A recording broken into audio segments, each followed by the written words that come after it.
I want to talk to you about a vision of history. And this has all been coming so intensely over the past couple of days.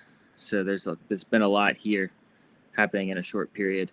A vision of history around and about baseball as an ecosystem, a container, a vessel for a deep, deep, deep amount of histories.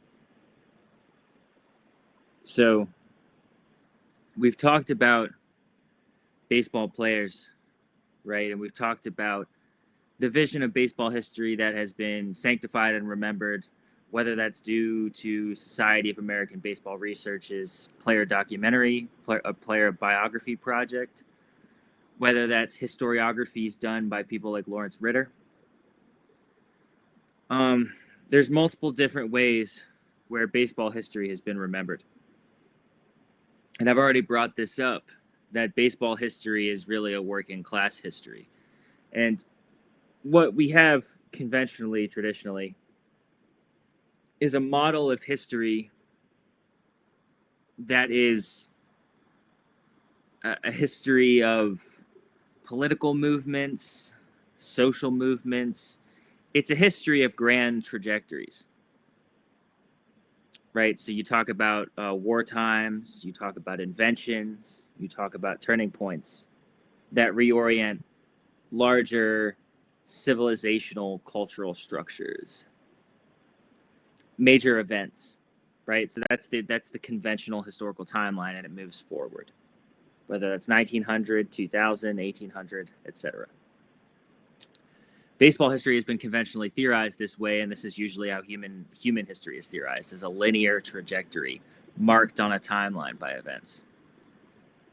What I'm gesturing to here is a history that allows and uses baseball as a springboard to touch what would really be a true history of the people, a working class history. And so through that, this image here is great. This is the 1910 World Series. It's game 1, and it's a photo of the stands at Shibe Park, the Philadelphia A's stadium. And you can see here what we miss. It's really almost like a poetics of history. And by poetics of history, we lose everything in history, through the passage of history. What we're left with is just a couple of different spare monuments and stone markers that allude roughly to historical events. And so a real poetics of history, using baseball as a springboard, actually allows you to tap directly in to the life of working class laborers in America, farmers, miners, factory workers, machinists, right?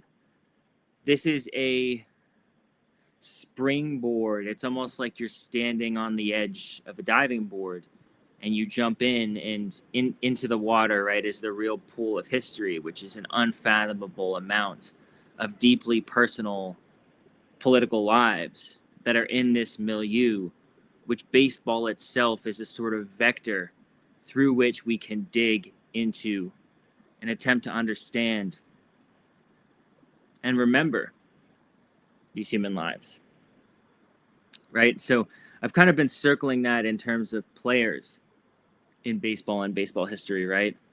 But the idea here, furthermore, is to understand the whole ecosystem of baseball, which is the people who watched the game and loved the game and participated in it, whether they were part of the maintenance of events or whether they were people who helped build the stadiums, people who were in the cities that bore witness to the phenomena and the events and the emergences of different moments in baseball history. Let's say Christy Mathewson at the Polo Grounds, the 1912 World Series in 8 games, right? These are moments of cultural phenomenon, but beneath the surface of them, what you really have is the real history, which is the everyday lives of these people in these cities. Let's say it's 1910s New York. Let's say it's 1930s St. Louis, right? And then in that ecosystem, which is the place and time, you have all of these different deep personal trajectories of events, happenings, losses, gains, understandings, dreams, hopes, right? And those are all kind of intersecting, woven. It's a rich, rich, rich tapestry of baseball history. And so when I say, right, baseball is a way into truth,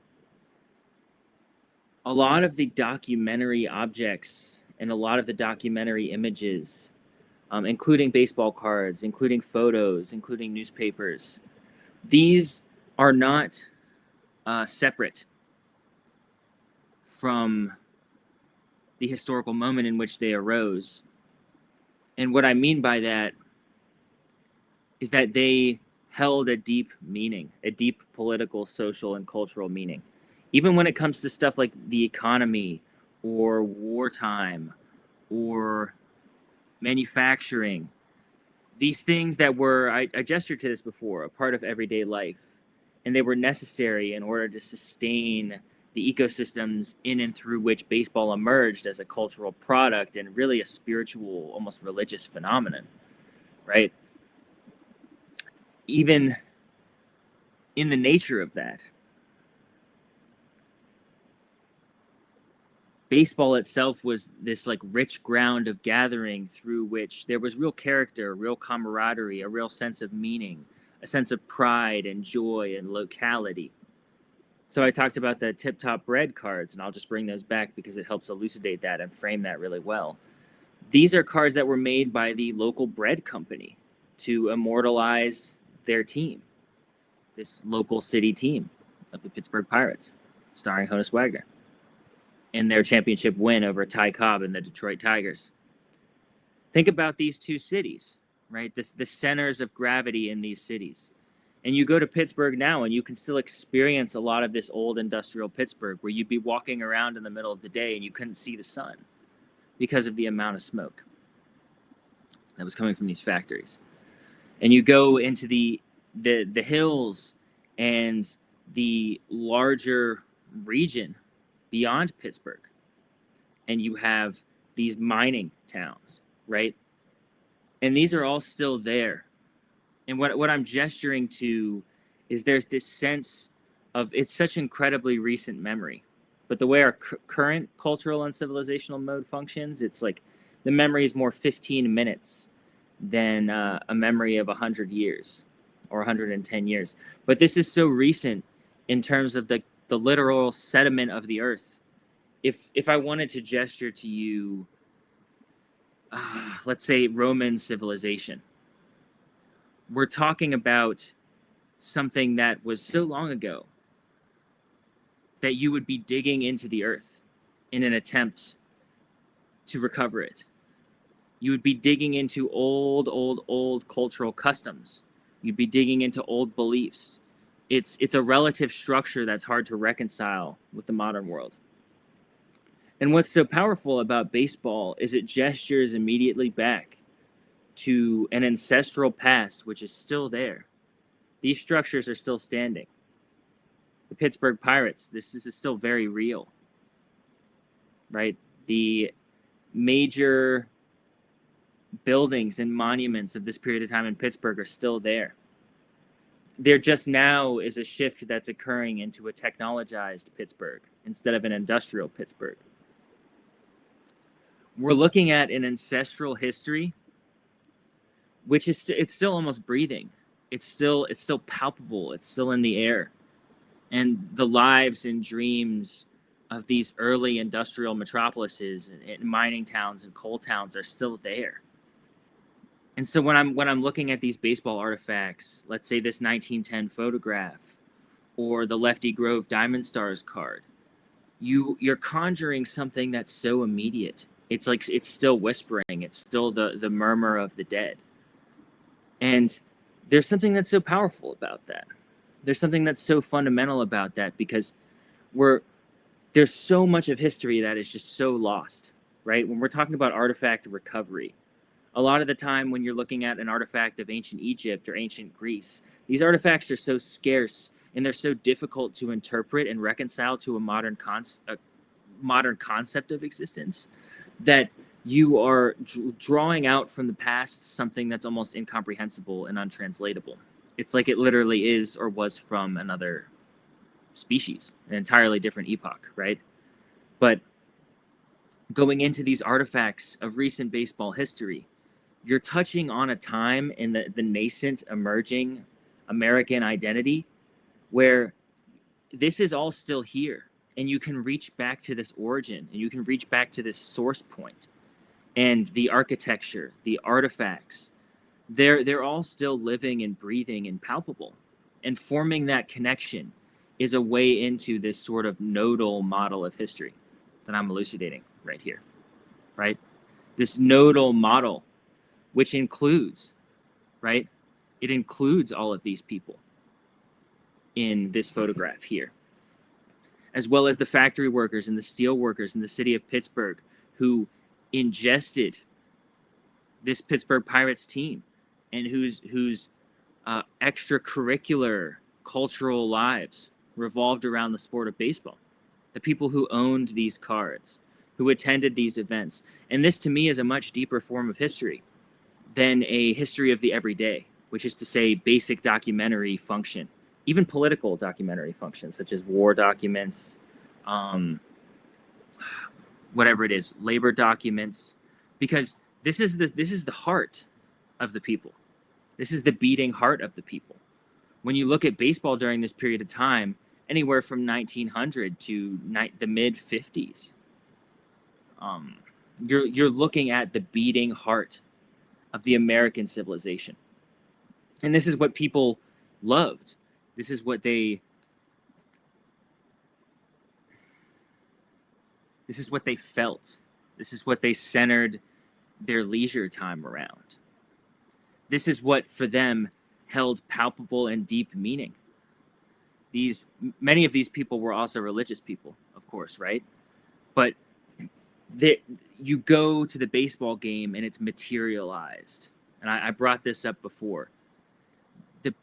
The baseball game is a materialization of the spiritual, ritualized, the consecration of presence, the community event, the church of baseball, so to speak, quote unquote. This shared camaraderie of rooting and cheering on your home team, right? And the power of baseball cards as an emergent media object and a medium to immediately connect you with. You can own a piece of your culture. And this is so radical when you look at Western history. I was going to do a video on the history of Western portraiture, right, in terms of art history, and how baseball cards are such a radical breakthrough in that, because you're looking at portraiture of working class men, that you would hold this in your pocket and you'd be like, this is my favorite player on the Cubs, right? I got my Mordecai Brown T206 from my cigarette pack. You know, like I go and I root for these guys every Friday, right, after I get off of work at the steel mill or wherever it is, right? And so when you're looking at these artifacts, it's very different than almost anything else historically, because these are artifacts of passion and joy and love and real communal, heart-centered presence. Real sweat, dirt, we are here now enjoying the game of baseball, sliding into third, right? There's nothing else like it. If I pulled out like maybe an ancient Greek statue, where I was looking at some of like the Dendera temple in Egypt, right? These are beautiful artifacts, but there's really something to be said about the presence of baseball and the passion and joy of the participation in the presence of baseball. Now you look at those artifacts and you're like, oh, you know, it's all right. Because this is something that is so shared. It's so present. It's so enriched by almost like a childlike devotion to a sport that really is, for the most part, nonviolent. We get a little rough, of course, with players like Ty Cobb, who are obviously a little too on the intense side sometimes, right? But you're looking at a sport that captured the hearts and minds of an entire civilization for over half a century. Well, probably closer to a century, really. So when you look at history through that lens, you're really looking at the hearts of a culture. And this cuts into the whole idea of a linear narrative of timelines of historical events. And it goes more into there's a soil, there's a ground. And we're looking into that ground. And through that ground, we can see all of these seeds and we can see these sproutings, right? And we're tracing this sort of subterranean myth of baseball.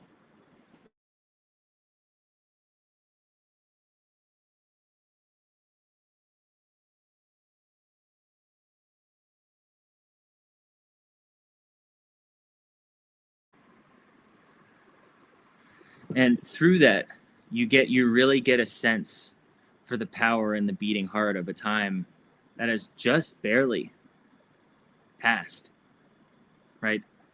We no longer live in this agrarian industrial civilization. This time has passed. It's become technologized and financialized, as we discussed in the previous essay. So you're reaching back into history, the immediate history, really. And you're looking at an empire, an entire civilization that was on the cusp of its birth and being born, which is now utterly changed. And you can go back and you can commune with this period of time and you can understand and hear the stories, right? How people participated in this emergent cultural phenomenon, what it meant to them, how it helped them endure these difficult times of the Depression or industrialization in New York City or in Pittsburgh or in St. Louis, right? What this cultural phenomenon meant. It gives you direct perception into historical meaning. It's not just this person lived this life here and they did this, they did that there. It's what this shared cultural art meant to these people. So it's kind of a radical framework for history because we're bypassing the conventional modes. And again, that's a lot of what this is about. This is a lot of what this archive is about. It's about discovering the truth, excavating the truth, and archaeology of the truth. And to do that, you have to think creatively and think imaginatively to try to understand. And a great way to do that, a great way to create a more multivalent, a more holistic understanding of history is to look at the cultural phenomenon through which people gathered and that which they truly loved, right? So when I compare baseball to religion and I kind of go back and forth on that, there's a really crucial separation. Religion was a metaphysical center through which people were communing with a sense or a power of like a higher force. But baseball, people are communing in this center or this temple of baseball, and they're here. This is about what's occurring on the plane of like the sweat and dirt and the grit and the body, right? And so that's kind of what I'm talking about in terms of a epicenter, a ground, or a real material. And when we're talking about history, we're always talking about material because history is always an excavation of the sediment of the earth. This is the stuff that gets buried. And so when you're looking at this, again, I already kind of made this illusion, but I'll go a little deeper. When you're looking at this period of time in American history, it's basically like another civilization, which has just now been wiped out or erased. The archaeology, it's almost like you don't even have to dig into the ground, right? Because these old monuments, these abandoned temples, these ruins of civilization are still there, and they're sitting in the everyday places, so to speak. They're sitting in marketplaces or in antique stores, or they're sitting in abandoned buildings. They are abandoned buildings, right? And so you're doing this kind of immediate process of recovery from memory to forgetting in people's attics, or it's someone's grandfather was this person and they told this story, and this is now being orated back to a collective understanding. It's being recovered through the ancestral lineage of maybe 1 or 2 or 3 generations. This is impactful because it still hits very close to home, because again, we are still living in American civilization. And we just now have tipped from this 20th century industrial revolution into a 21st century technological revolution. So we're not gesturing back very far. We're living in the ruins of this time. As I said, in Pittsburgh and Richmond and other cities, these factories have been converted to apartments. These buildings still stand. Some of them get turned into stores, or they get turned into other different aspects of the community. This history has been reappropriated. It's been converted into something else, or it's been turned into a marketplace item, a marketplace object. But this reclamation project and this real archaeology can occur now with a level of heart and a level of presence, because we're still living in the world of baseball and American civilization. It still resonates and has impact, because it is still in many ways the historical present, once or twice removed. So with that level of awareness, we're just reaching back a very short period of time, but we're reaching back a very short period of time into a whole web and network of how people's lives were constructed. And in many senses and in many ways centered around baseball too, as a cultural center. The lifestyles are so different, the mannerisms, the ways of thinking, the ways of being. And to think about, let's say Polo Grounds on a Friday night, that is part of the fabric of the city, right? How is that event? How was that event impacting the city at the time? And you can look today, and it's not all too different. But the entire ecosystem that surrounds it, in terms of the industry, in terms of the other comings and goings, in terms of the existing technology and how that limited or helped advance transmission of information, right? We really are talking about a different paradigm. And it's all right there. It's just below the surface. This is a history of 110, 120, 100 years. So that's my thoughts here. I hope you enjoyed this one, and I'll see you on the next.